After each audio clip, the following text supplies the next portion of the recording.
제79차 최고위원을 시작하도록 하겠습니다. 모두 일어서셔서 국회에 주시기 바랍니다. 국회에 대하여 경례.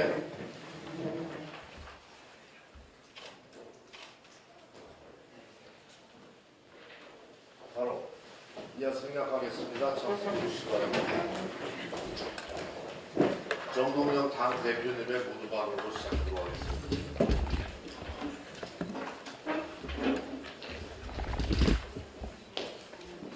30분 전 뉴스로는 속초 산불이 추불은 잡혔고 잔불 정리 중이다, 그런 속보가 떴는데 안타깝습니다. 특히 산불로 인명피해가 발생해서 희생자분들께 깊은 애도와 위로를 표합니다.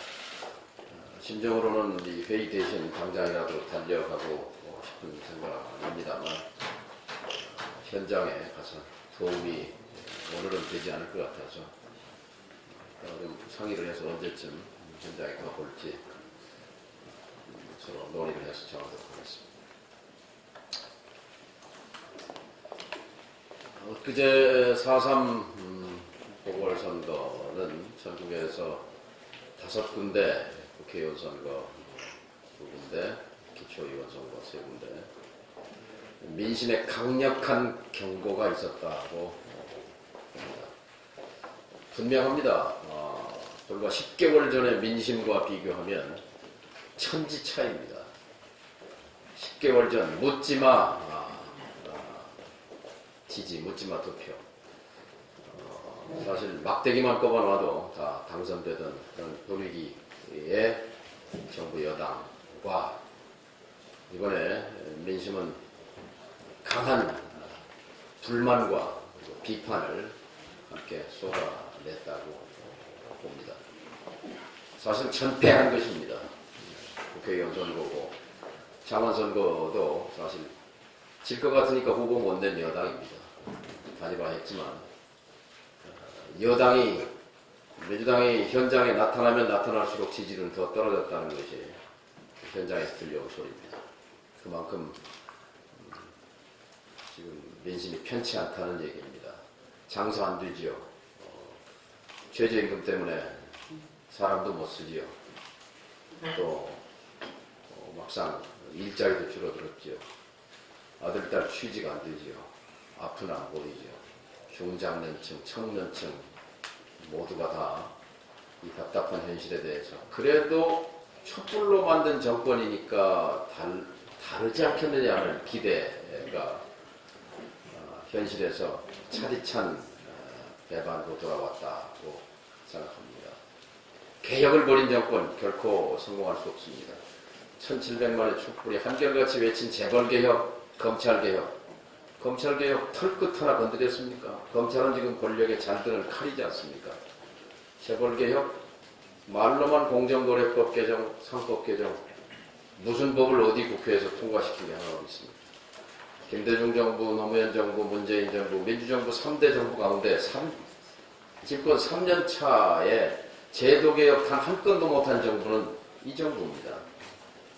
단지 잡은 권력을 유지, 관리, 보수하는 데 급급한 이 정부, 자기 캠프 사람들로 아주 편협한 협량의 정치를 보이는 이 정부에 대해서 실망하지 않을 국민이 누가 있습니까? 국민이 보낸 강력한 경고를 아프게 받아들여야 할 것입니다. 지금 정부 여당은 딴전 피는 것 같아요.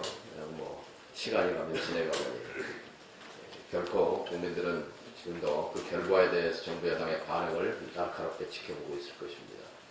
우리 당의 입장에서는 어떤 언론에서 조용한 승리자다는 표현을 써줬습니다만 사실 작다면 작은 선거지만 우리 당 입장에서는 큰 선거입니다. 44대 30, 민주당이 30%입니다. 그게 전주 민심이고 전라도 민심이라고 생각합니다. 광주에서 선거가 치러졌다고 해도 마찬가지였을 거라고 생각합니다. 다른 지역에도 마찬가지였을 거라고 생각합니다. 민주당에 보내는 실망과 경고인 동시에 민주평화당에 대해서는 겸손한 자세로 개혁, 평등, 평화, 민생, 민주라고 하는 그 깃발을 가지고 다당제 실현을 위해서 몸부림쳐온 그 길을 계속 가라 하는 그런 응원이었다고 생각합니다. 우리가 지난 1년 동안 걸어온 길은 오차가 없었습니다. 그 길은 옳은 길입니다. 우리는 소상공인 자영업자들에게 다가가기 위해서 노력했고 선거제 개혁을 위해서 당에 명운을 걸었습니다. 오늘 여기까지 오는데 민주평화당 없이 올 수 있었습니까? 누가 만들었습니까? 민주평화당이 만든 국면입니다. 이제 산 하나를 넘어야 합니다.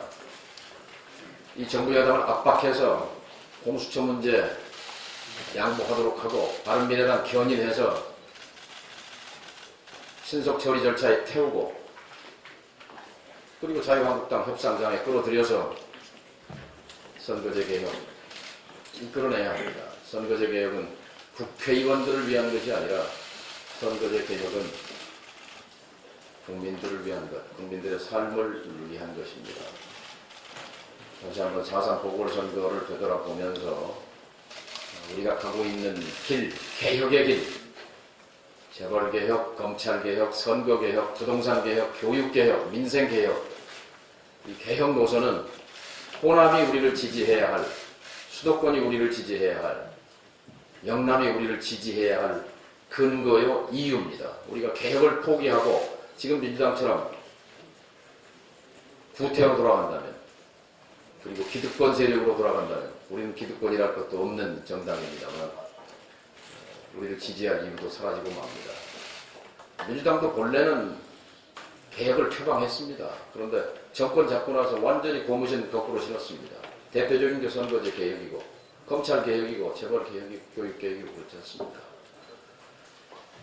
국민 여러분께 민주평화당에 대해서 좀 응원과 격려를 보내주실 것을 호소합니다. 조심으로 변치 않고 걸어가겠다는 말씀 드립니다. 예, 다음은 장병환 원내대표의 발언이겠습니다. 네, 재보궐선거에서 여당 국회의원과 기초의원 단 한 군데도 승리하지 못했고 한국당은 본인들의 텃밭 행복에 그쳤습니다. 하지만 우리 민주평화당은 호남에서 의미 있는 승리를 거두었습니다. 여당은 국민들의 마음을 헤아리지 못했고 거대 야당은 극단적 보수화로 그들만의 지역 정당으로 후퇴하고 있습니다. 이번 선거 결과가 우리 정치권에 던지는 민심의 경고 등을 흘려보내서는 안 될 것입니다. 특히 정부와 여당은 이번 선거에서 드러난 민심을 무겁게 받아들여야 합니다. 이번 선거 결과의 핵심은 거대 양당이 아닌 새로운 정치에 대한 갈망입니다. 양극단의 정치를 배제한 중립적이고 실용적 정치를 원하는 새로운 정치 세력의 등장이 필요한 시점입니다. 우리 민주평화당은 양극단의 정치로 상실된 국민의 정치적 선택권을 되찾기 위해서라도 국민 대다수가 원하는 새로운 정치를 만들어 나가는 데 최선을 다할 것입니다. 지각 개원한 3월 국회에서 저도된 민생 법안들을 처리를 하지 못하고 마무리하게 되었습니다. 정말 이번에야말로 이러한 국회를 만들어야 한다는 각오로 임했습니다만 아무런 소득이 없었습니다. 거대 양당의 당위 당략이 얼마나 국민들의 바람과 괴리되어 있는지 다시 한번 각인시켜 준 것입니다. 특히 작년 11월 여야정 상설협의체에서 연말에 처리하기로 또 그리고 작년 연말 5당 원내대표가 1월 중에 처리하기로 하겠던 탄력근로제 법이 정리되지 않으면서 기업인들이 줄줄이 범법자로 전락하게 되어 있습니다. 그렇기 때문에 최우선적으로 탄력근로제의 단위기간을 확대하는 근로기준법을 통과시켜야 합니다. 이 외에도 꽉 막혀있는 선거제 개혁 논의를 제기해서 민심 그대로의 선거제를 도입하는 것을 매듭을 지어야 합니다. 또한 5.18 망언 논란을 일으킨 한국당 의원 3명 징계를 처리하고 5.18 진상규명위원회 조사위원 추천을 마무리해서 하루빨리 정상 가동되도록 해야 합니다. 민생과 경제는 하루가 다르게 어려워지고 있고 한반도 평화정책도 교착 상태에 빠져 있습니다. 국회가 이런 민생법안 한반도 문제를 처리하는데 초당적 지혜를 모은 등체 역할을 해야 합니다. 따라서 오늘 열리는 본회의에서 처리되지 못한 시급한 민생해난 해결을 위해 바로 4월 국회를 소집할 것을 제 정당에 강력히 촉구합니다. 다음은 유승민 의원의 발언이겠습니다.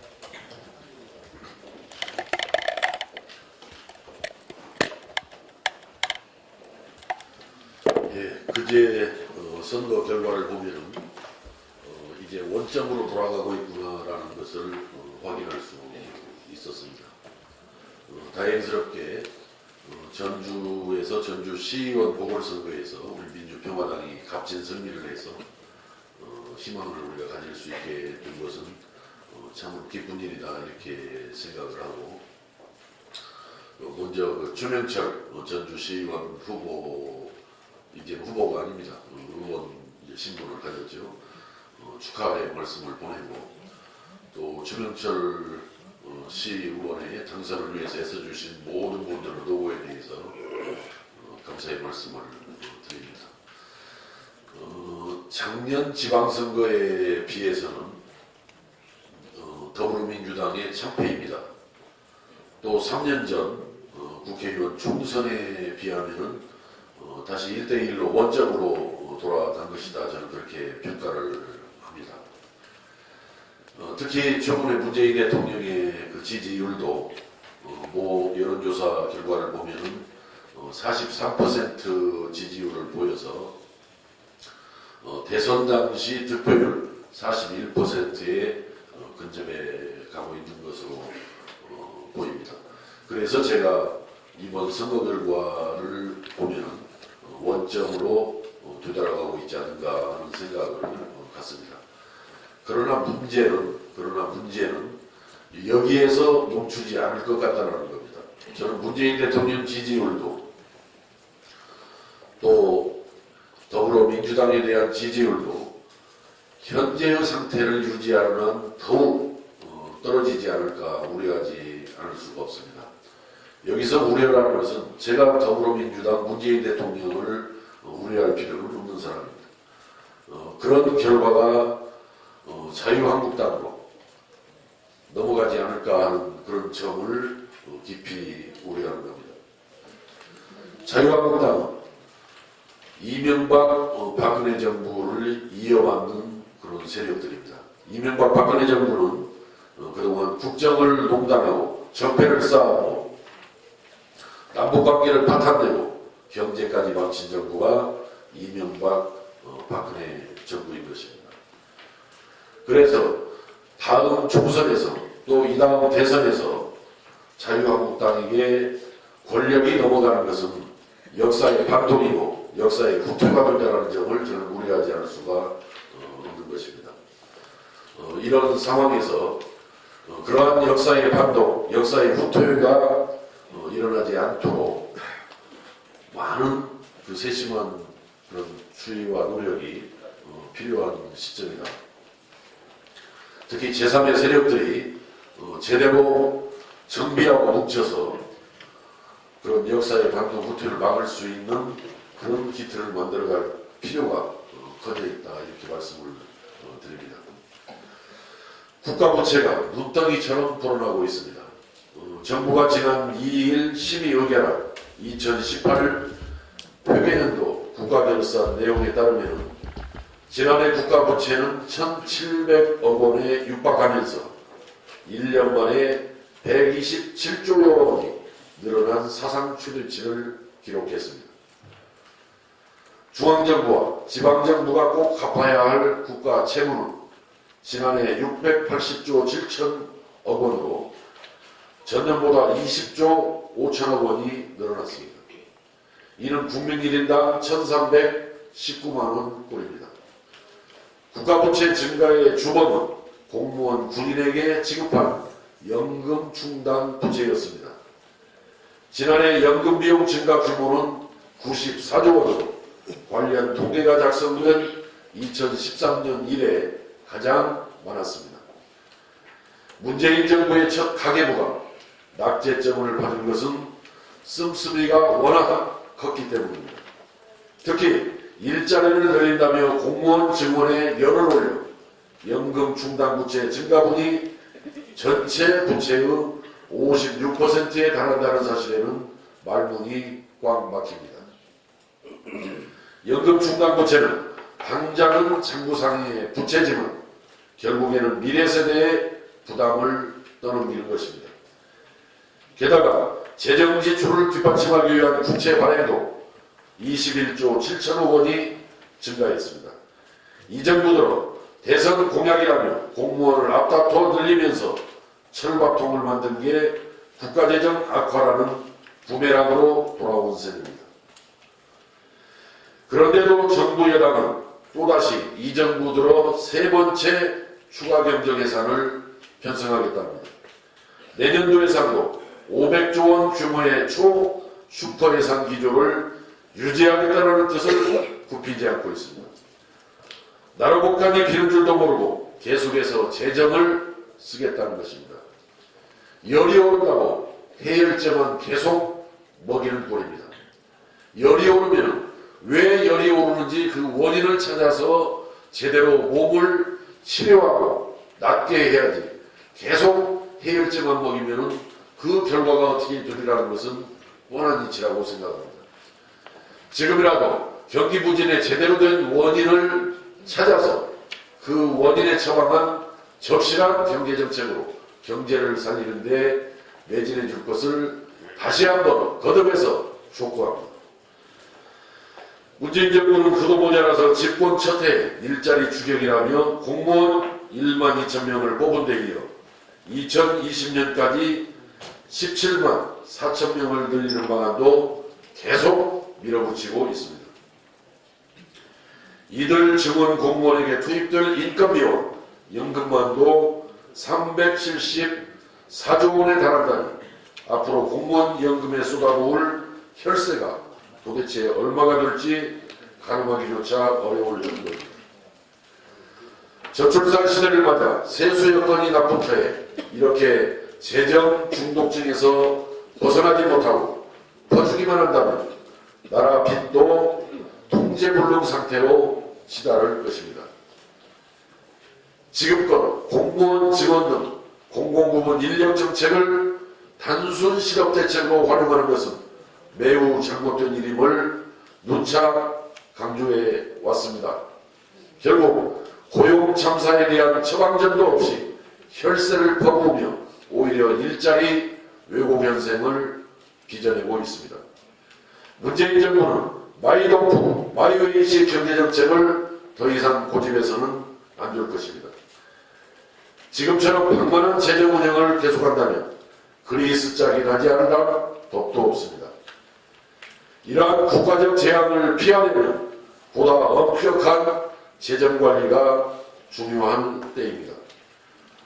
정부는 이제라도 미래 세대의 부담을 떠넘기는 근시안적 정책에서 벗어나 공공부문의 과감한 축소 개혁을 전제로 진정한 노동개혁, 진정한 규제개혁을 통해 나라의 성장 잠재력과 국가 경쟁력을 높여서 경제를 살려내서 인간 일자리를 늘리는 데 힘써야 할 것입니다.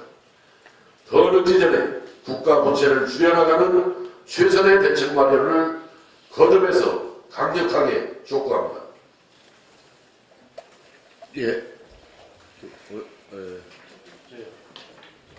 민영선 최고원 그 4월 3일 보궐선거에서 우리 값진 승리를 일궈낸 우리 최명철 시의원과 또 우리 시의원의 당선을 위해서 정말 내일처럼 열심히 뛰어주신 우리 정동영 대표님과 전북 지역의 의원님들 그리고 당원 여러분들께 무한한 경의를 표합니다. 저는 이번 전주시의원 선거에서 우리 민주평화당이 절망의 어둠의 긴 터널 끝에 한 줄기 희망의 빛을 발견했다는 그 신호등으로 생각을 합니다. 특히 부재자 투표, 사전 투표, 그리고 4월 3일 본선거 투표 이 세 개 하면서 다 이겼습니다. 부재자 선거는 우리가 다 알다시피 젊은 유권자들이 상당수이고 사전 투표는 우리 민주평화당의 당 조직과 당원들의 열정이 아직도 살아있음을 보여준 것입니다. 그리고 4월 3일 당일날 선거날의 함에서는 민심의 이반과 그래도 전주를 비롯한 호남 민심이 우리 민주평화당에 다시 돌아올 수 있음을 저는 발견했습니다. 특히 그동안 우리 민주평화당과 당원들에게 절망의 멍해로 작용해왔던 여론조사가 실질적인 국민의 민심, 현장의 바닥 민심과는 괴리가 있음을 확인하고 저는 다시 한번 호남 민심의 우리 민주평화당에 올 수 있음을 확인했습니다. 이제 우리 모두 다시 시작하는 자세로 당을 확장해 나가야 될 시점이라고 생각을 합니다. 저는 원칙적으로 우리 당내 인사들께서 주장하시고 걱정하시는 제3지대 창당에 대해서 찬성합니다. 그러나 이번 선거를 보고 원칙적으로 그 제3지대 창당하면서도 그 제3지대는 우리 민주평화당을 강화시키는 방향에서 설정돼야 한다고 생각합니다. 우리 모두 다시 뭉치고 합치고 또 힘을 합칩시다. 이대로는 안 된다는데 우리 당원 모두가 동의할 것입니다. 당을 확장시켜 제3의 모습을 갖추는 데는 대표님께서도 좀 더 확실하게 앞장서 주실 것을 건의드립니다. 그리고 원내 교섭단체 구성에 대해서는 우리가 꼭 정의당만은 바라볼 필요는 없다고 생각을 합니다. 개인적으로는. 다른 미래당에서 오실 분도 계실 테고 여러 가지 가능성이 있다고 봅니다. 그러나 지금 당장에 있어서는 우리 원외 위원장들의 의견도 수렴하셔서 정말 어떤 것이 오늘 당장 또 내일 당장 우리 민주평화당이 확장해 나가는데 좋은 것인가를 16분의 의원님들이 잘 판단하셔서 결정해 주실 것을 건의드립니다. 이상입니다. 예. 네, 조배수 의원. 네. 신목일인 오늘 전국 곳곳에 산불로 큰 피해를 입고 있습니다. 강원도 고성군, 속초, 강릉과 동해시가 산불로 큰 피해를 입었습니다. 부산 해운대 운봉산과 기장군 남대산, 충남 아산 송악면, 설화산에서도 큰 불이 났습니다. 화마에 피해를 입은 전국의 모든 이재민에게 깊은 위로의 말씀을 드리고 또 이 화재와 싸우는 소방공무원에게는 감사 인사를 드립니다. 국민의 생명과 재산도 지키고 소방공무원도 몸 상하지 않는 화재 진압이 되기를 진심으로 기원합니다. 화재는 일어나지 않도록 막는 것이 가장 중요합니다. 특히 이번 고성 산불은 변압기 화재에서 시작됐다고 합니다. 한전 등 화재 유발 기기를 관리하는 모든 기관에서 취약 기기를 긴급 점검하기 바랍니다. 동시다발적인 큰 산불은 건조한 날씨, 강한 바람이 확산 원인입니다. 특히 건조주의보와 강풍경보를 받은 모든 지역에 대한 사전 안전 점검이 필요합니다. 이미 일어난 불과 싸우는 한편 새로운 불이 일어나지 않도록 전국적인 점검을 해야 합니다. 특히 과거에도 강원 지역의 큰 산불로 고통과 큰 피해를 당한 일을 상기하면서 다시 반복되는 일이 없도록 대비해야 합니다. 4.3 재보선이 끝났습니다. 재보선 결과 여야 간 무승부라는 평가도 있지만 무능하고 오만한 정부 여당에 민심의 경고음이 켜진 것은 분명합니다. 반면 민주평화당은 전주 보궐선거에서 값진 승리를 거뒀습니다. 모든 면에서 절대적으로 불리했고 어느 누구도 승리하리라 생각하지 못한 선거였습니다. 결과는 압도적인 승리였습니다. 물론 작으면 작지만 호남에서 유일하게 치러진 보궐선거로서 호남 민심의 투양계로 앞으로를 예측할 수 있어서 더욱 의미가 큽니다. 정당 지지율로만 보면 다윗과 골리앗의 싸움이지만 평화당이 민주당을 눌렀습니다. 낮은 정당 지지율로 위축돼 있던 당원들에게 가뭄의 단비 같은 일입니다. 흔히 사기가 화기를 이긴다고 합니다. 여기서 화기는 무기를 얘기합니다. 전쟁에서 사기가 화기를 이긴다고 합니다. 이 여세를 몰아서 당 체질을 개선하고 1년 앞으로 다가온 총선 채비에 조속히 나설 것을 당 지도부에 요청드립니다. 또 문재인 대통령께 요청드립니다. 4.4 재보선 결과 이 확인된 민심의 목소리에 귀를 닫아서는 안 됩니다. 지금이라도 청와대 인사 라인을 교체해야 합니다. 철진한 조조하리로 국민들을 더 이상 실망시켜서는 안 됩니다. 책임 정치는 정치의 기본입니다. 대통령께서 읍참 조조의 결기를 보여주시기 바랍니다. 청와대에 보내는 민심의 경고를 무시하지 않기 바랍니다. 이상입니다. 예, 더 이상 질문이 안 계시므로 의원님.